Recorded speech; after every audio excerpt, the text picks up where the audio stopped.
So I was thinking, how do people get rich on YouTube? And then it hit me.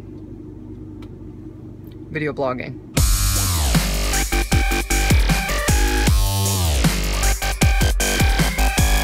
I have no clue what I'm doing. Let's just play this by ear.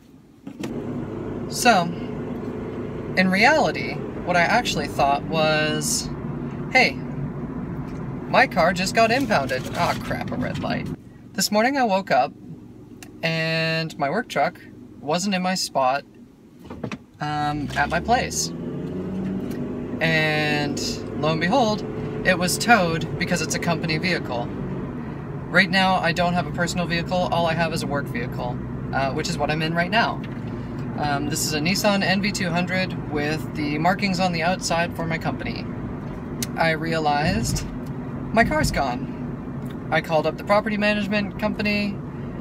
They referred me to a tow truck company. I called them up and they're like, yep, your car's here.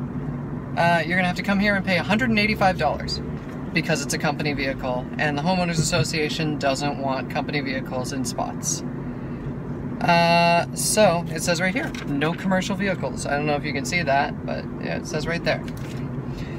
And the other thing they got me with too is that it was towed at 4:21 a.m. On a Saturday. So they checked here that it's $135 to tow it, plus a $25 after hours fee and a $25 weekend fee. It was nice of them to wait until the weekend to tow it so that they could charge me extra money. On the plus side though, it is a weekend and I don't have to go to work, so it's not like I'm stuck not able to go to work because my car was towed. So that's one benefit. But anyway, I was thinking to myself, damn, that's a lot of money that I had to pay, and now I only have like $500 in my bank account. What do I do? Make money on YouTube. No. Well, I don't know.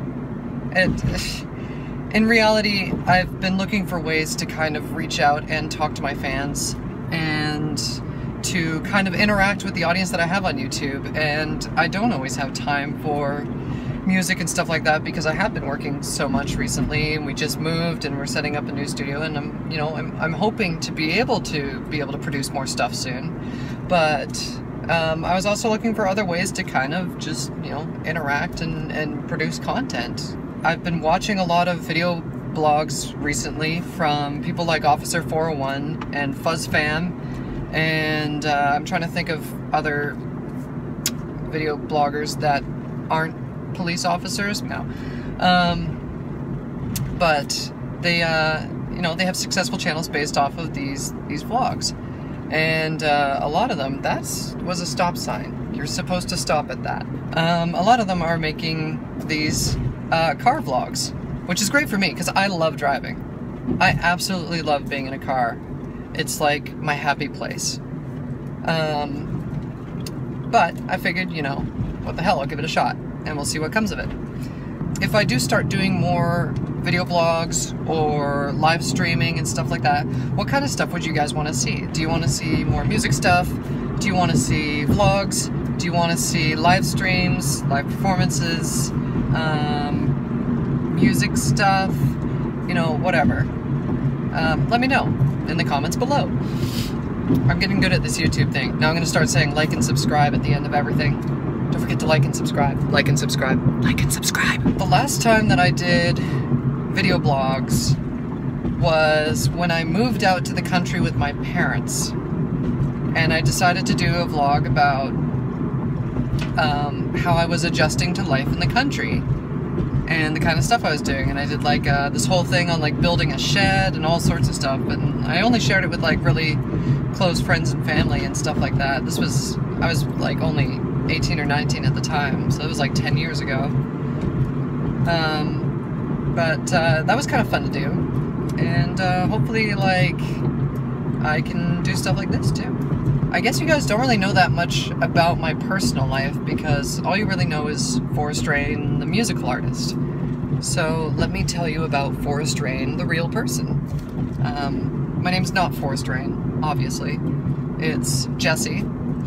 And, oh my god, where do I go? Let's try this way. I am an audio-video technician, and I work in the Washington, D.C. area.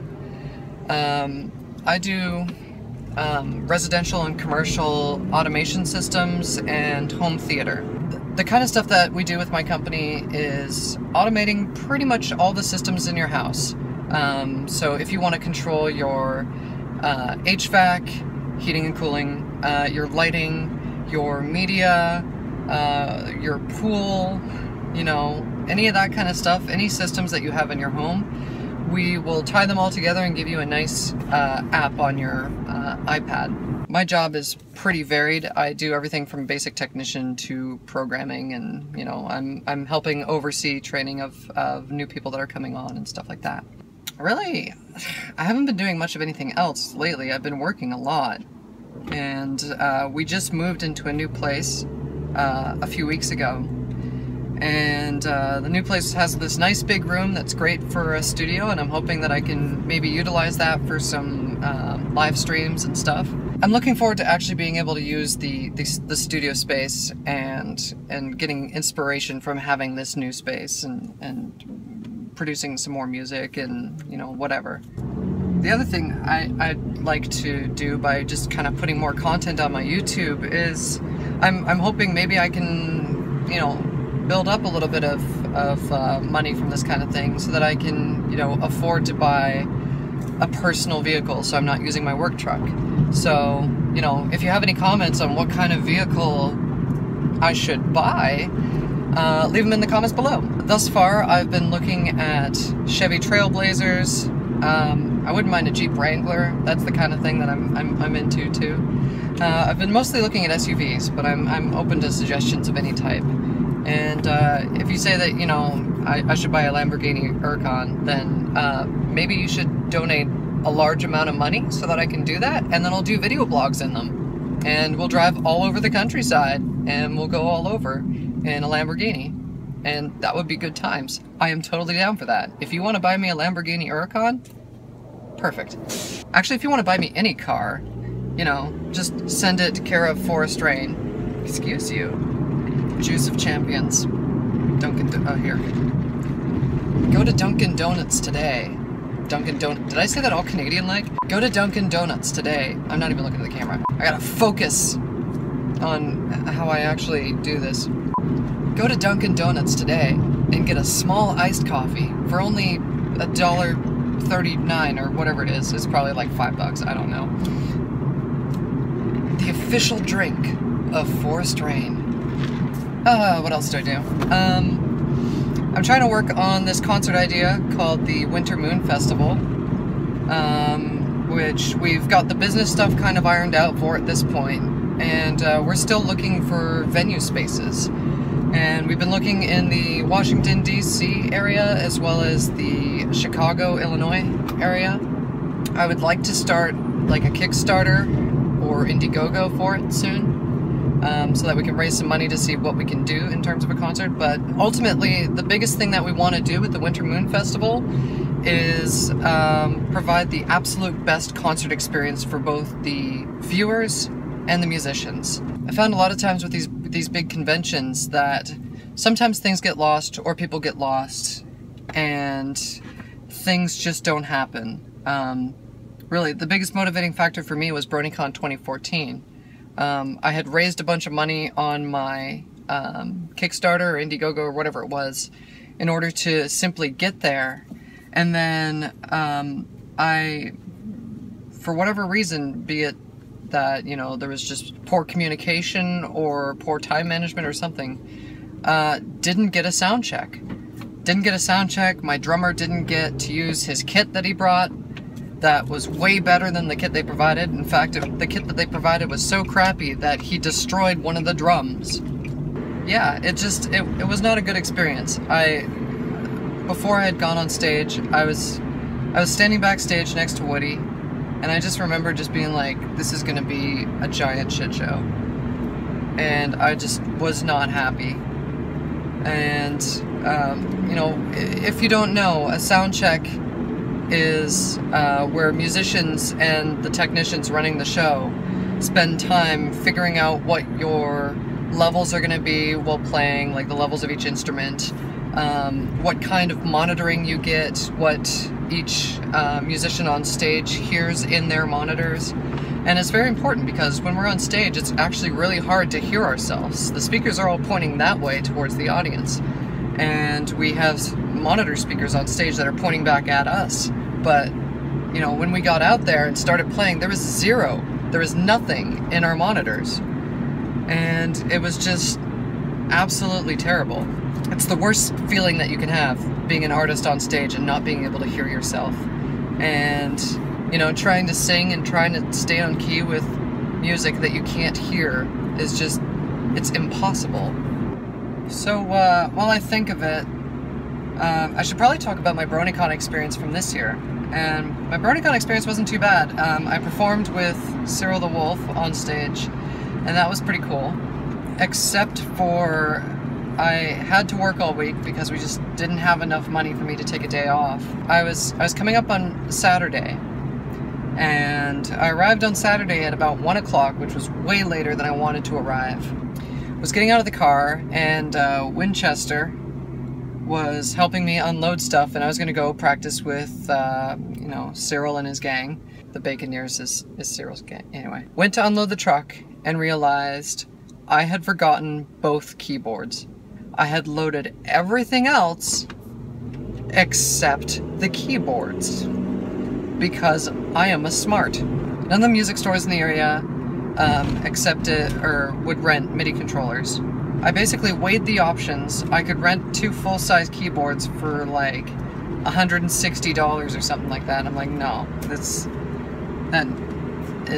no. I'm like, I have enough time before soundcheck that I can go back home, grab the keyboards, and come back. So I did. And Winchester was kind enough to come with me and make sure I didn't like drive myself off a cliff because I was so mad at myself.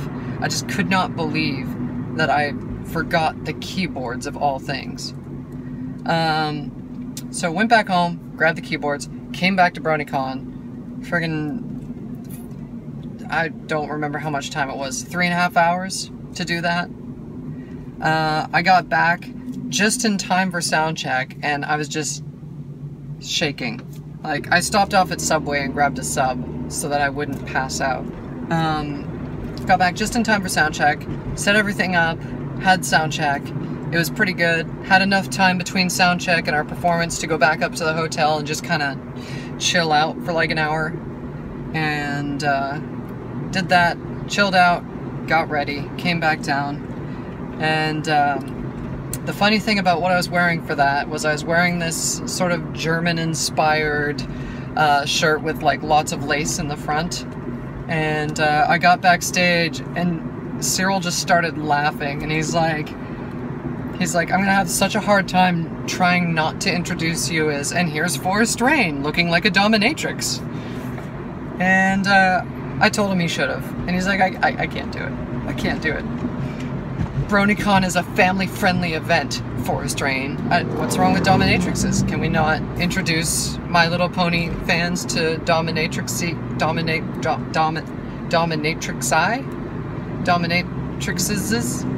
Anyway, yeah, so concert experience, pretty good. Sound tech there was pretty good. Hey, we got a sound check. That's a bonus. I love having a sound check. Having a sound check makes my night. And the actual performance went pretty good. We kind of rocked the place. It was great. Rock and Brony had an awesome time on the guitar. I did some keys. It was all well and good. Chi-Chi came on and sang, and everything went pretty well. Sunday, I felt so much better after getting a good night's rest. And I was able to go around the con. I went around in the Dashie's mom outfit. I thought it was pretty cool. We took a meme photograph in the hotel where, you know, we had some vape going. We had a fidget spinner, except you can't see the fidget spinner in the photo. Yeah, it was a good time. BRONYCON was a pretty good experience this year. I still prefer hotel cons a lot more. I like the smaller cons. I don't need to signal. You don't need to hear that. I like the smaller cons. I like being able to stay in a hotel with everybody and all that kind of stuff. Oh, and then while I was backstage too, I also got to talk to No Whacking, because I haven't been able to talk to her in a bunch of years. And I came up to her and she was just like stuffing her face. And she's like, Forest Rain? And I'm like, yeah, hi. And she's like, I haven't seen you in 3 years. So we talked, we caught up a little bit. I told her I was a fan of her Jessie and Mom stuff, which if you haven't seen it, go see it. Because Jessie and Mom, or Stories from Jessie and Mom, I don't remember exactly what it's called. She's doing these stories of like her mom talking about her as a little girl, and it's absolutely hilarious. And I recommend that anybody go check that out. Anyway, if you guys enjoyed this and you want to see more stuff like this, leave a comment below. If you want to support me, go ahead and head over to my Patreon. Obviously, all the links are in the description. And until next time, see ya. I'm gonna go to Walmart and get some GFCI outlets to stick in my kitchen, because the ones that are in there suck and don't work, because Forest Rain does everything. Anyway, we'll see you later, guys.